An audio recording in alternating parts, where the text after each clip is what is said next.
Hey everybody, a few weeks ago, Kazi uploaded a video on how to grade iPhone footage, which was a great video, very informative. But I felt he may have left a few details out. One of them was what was his project settings, and two, the footage he was grading was 8-bit iPhone footage. But what about those with iPhone 12, 13, and 14 that can record in HDR? How do you grade those?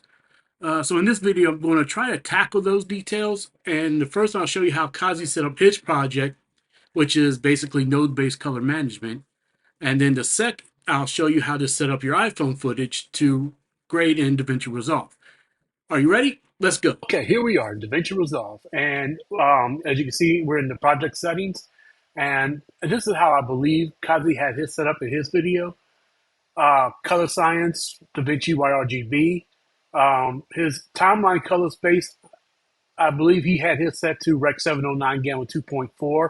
That's what he tends to work with in his videos. I do Rec 709-A. So now we will go back to the color page, and I've got two nodes set up right now. The first one is a CST to convert from the iPhone to DaVinci Wide Gamut so that we have that large working color space. And to do that, the input color space is Rec 2020, and the input gamma is Rec 2100 HLG. I'm going to turn this one off for a second so you can see what it does.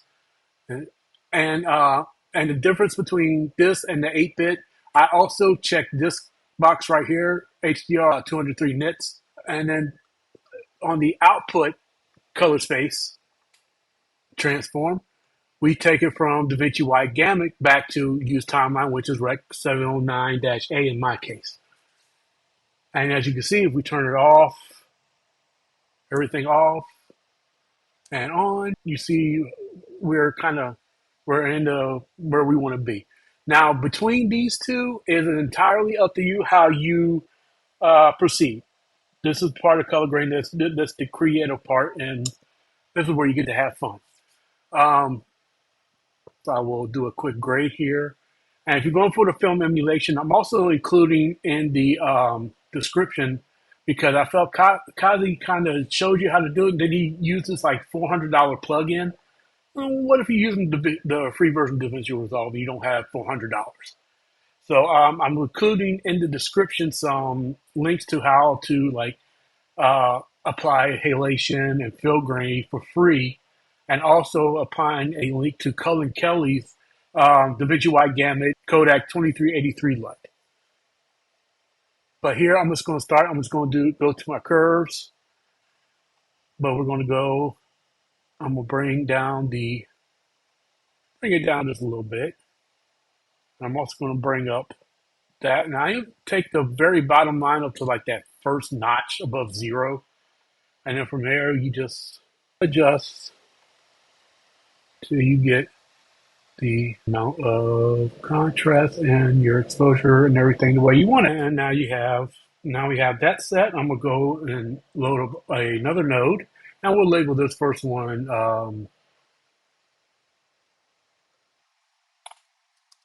curves.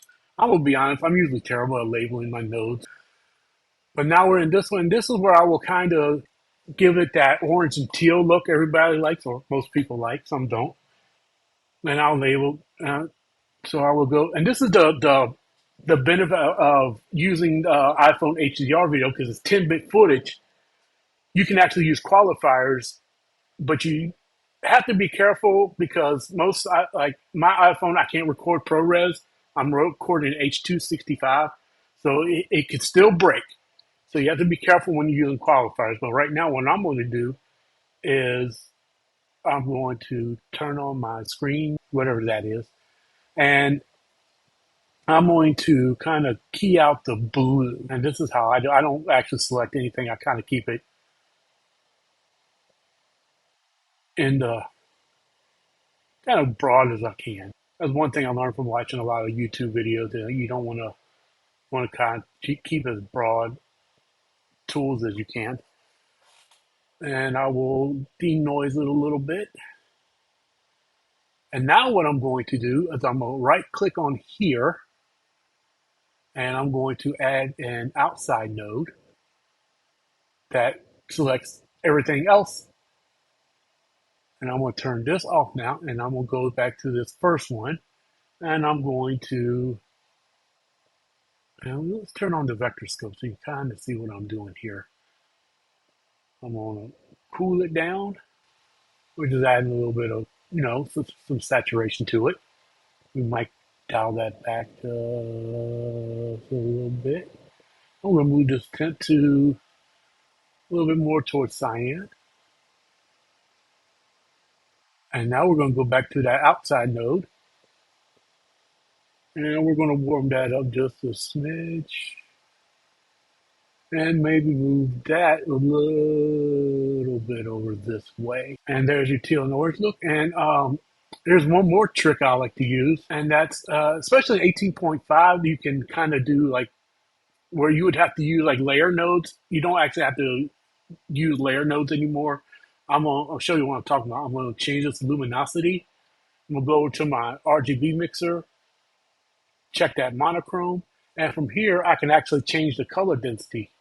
So I might bring that red down, just make that red kind of a little bit darker, and then let's bring up the blue a little bit. And if I select these right here and turn them off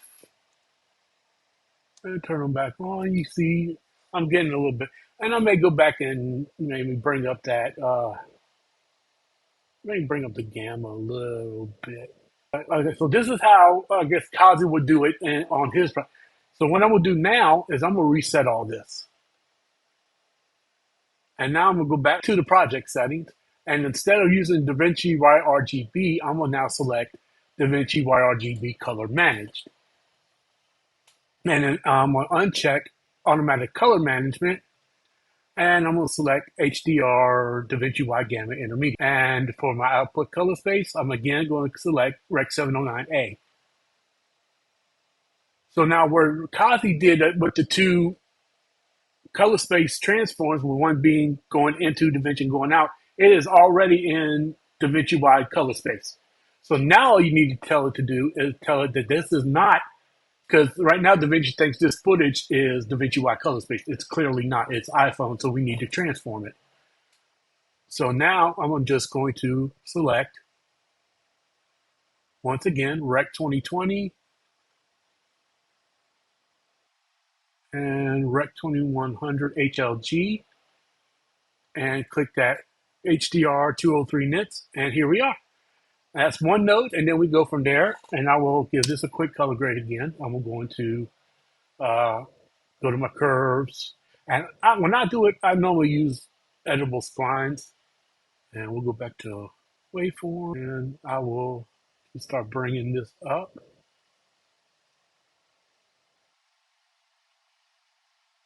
about there, and then I'm going to bring this up again to the very bottom, usually about a tick above 0.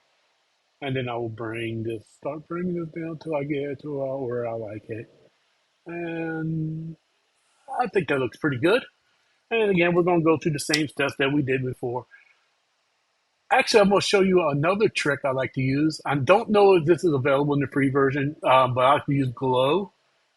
And what I'll do is change this to soft light, and I'm going to bring this all the way up. I'll bring it up just a little bit, right about there. And then what I'll do is go back to here and just start cranking up the gamma to.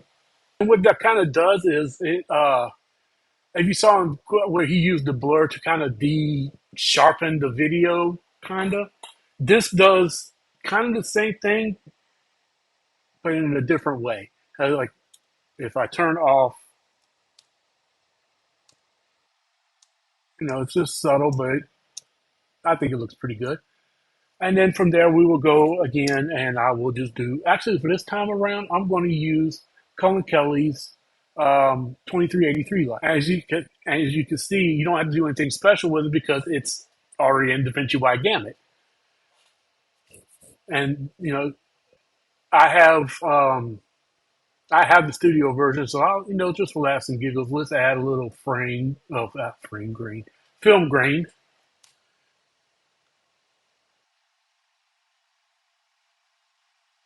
And let's do a little halation. And how I do it is I hit the view glow alone, and then I'll up the threshold a little bit, kind of get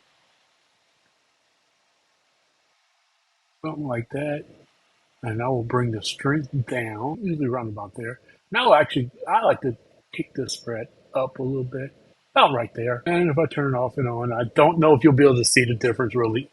Let's zoom in for YouTube's benefit. Not that much.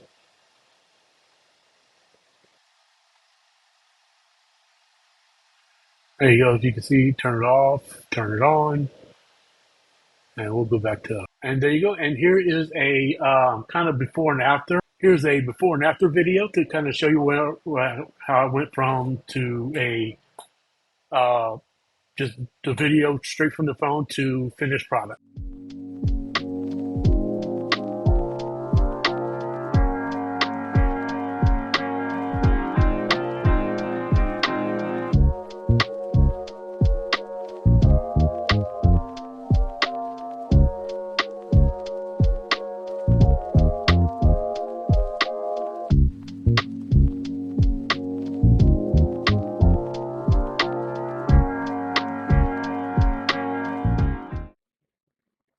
Well, there you go.